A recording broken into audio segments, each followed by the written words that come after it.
السلام علیکم دوستوں، سبسکرائب کیجیے Barkati network official YouTube channel کو اور دبائیے اس بیل آئیکن کو تاکہ جب بھی ہمارے چینل پر کوئی نیو ویڈیو اپلوڈ ہو تو اس کی نوٹیفیکیشن آپ کو سب سے پہلے مل جائے۔ 10 محرم کا روزہ رکھنا مسنون ہے، 7، 11 کا یا 9 کا شامل کر لیا جائے۔ حضور جب تشریف لائے مدینہ المنورہ میں تو حضور نے دیکھا کہ یہود روزہ رکھتے تھے، تو پوچھا تم روزہ کیوں رکھتے ہو؟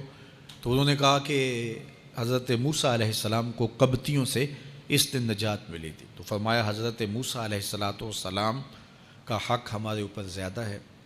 تو حضور نے روزہ رکھا اور پھر فرمایا کہ اگلے سال اللہ نے چاہا تو ہم ساتھ ایک روزہ اور شامل کریں گے تاکہ ان سے مشابہت نہ ہو جائے۔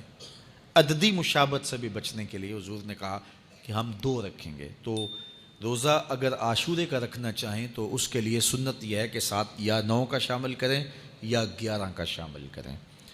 تو جو افضل ترین روزے ہیں ان میں سے عاشورے کے روزوں کا بھی شمار ہوتا ہے۔ تو اگر ممکن ہو تو جن کو اللہ نے صحت عطا کی ہے، تو آج کل اتنی شدت کی گرمی بھی باقی نہیں رہی، تو وہ یہ روزے رکھیں، ذکر و فکر کے اندر ان ایام کو گزاریں، اپنے والدین کی قبروں پر، اعزا و اقربا کی قبروں پر ہر جمعے کو جانا چاہیے۔ اس کے علاوہ بھی جب موقع ملے، یہ رواج جو پیدا ہو گیا ہے کہ 9 محرم کو یا 10 محرم کو مٹی ڈالنے کے لیے وہاں قبرستان میں جایا جاتا ہے، یہ 8، 10، 15 سال سے شروع ہوا ہے، جبکہ اس کی کوئی اصل نہیں ہے۔ تو اگر آپ روٹین سے جاتے ہیں تو آپ کو ہر جمعے کو جانا چاہیے والدین کی قبروں پر، اور وہاں جا کے ہر جمعے کو سورہ یاسین کی تلاوت کرنی چاہیے۔ تو سال کے بعد صرف 10 محرم کو یا 9 محرم کو جانا، یہ بہرحال اس دور کی ایجاد ہے، یہ کوئی مسنون نہیں ہے اور یہ کوئی سنت نہیں ہے۔ تو روٹین سے اگر کوئی جانے والا ہے تو چلا جاتا ہے تو کوئی حرج نہیں ہے۔ تو باقی یہ بڑے اشرف ایام ہیں، بابرکت ایام ہیں، اور ان کو بہت ساری نسبتیں حاصل ہیں۔ حضرت امام حسین رضی اللہ تعالی عنہ کی شہادت کے ساتھ یوم عاشور کو نسبت حاصل ہے، اور اس کے علاوہ بھی بہت سارے عالی مرتبت جو ہے وہ ہستیوں کے وصال کا دن بھی ہے، اور بہت سارے واقعات اس دن جو ہے وہ روح پذیر ہوئے ہیں۔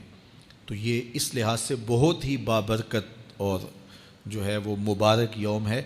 تو اس دن کو ذکر و فکر میں، عبادات میں بسر کیجئے گا، اور اپنی زندگی کی ایک ایک ساعت کو اللہ اور اس کے رسول کے نام پر لگا دینے کے جذبوں سے سرشار ہو کے زندگی گزاریے گا۔ حضرت امام پاک انہوں نے اپنی زندگی دین کے لیے قربان کر دی۔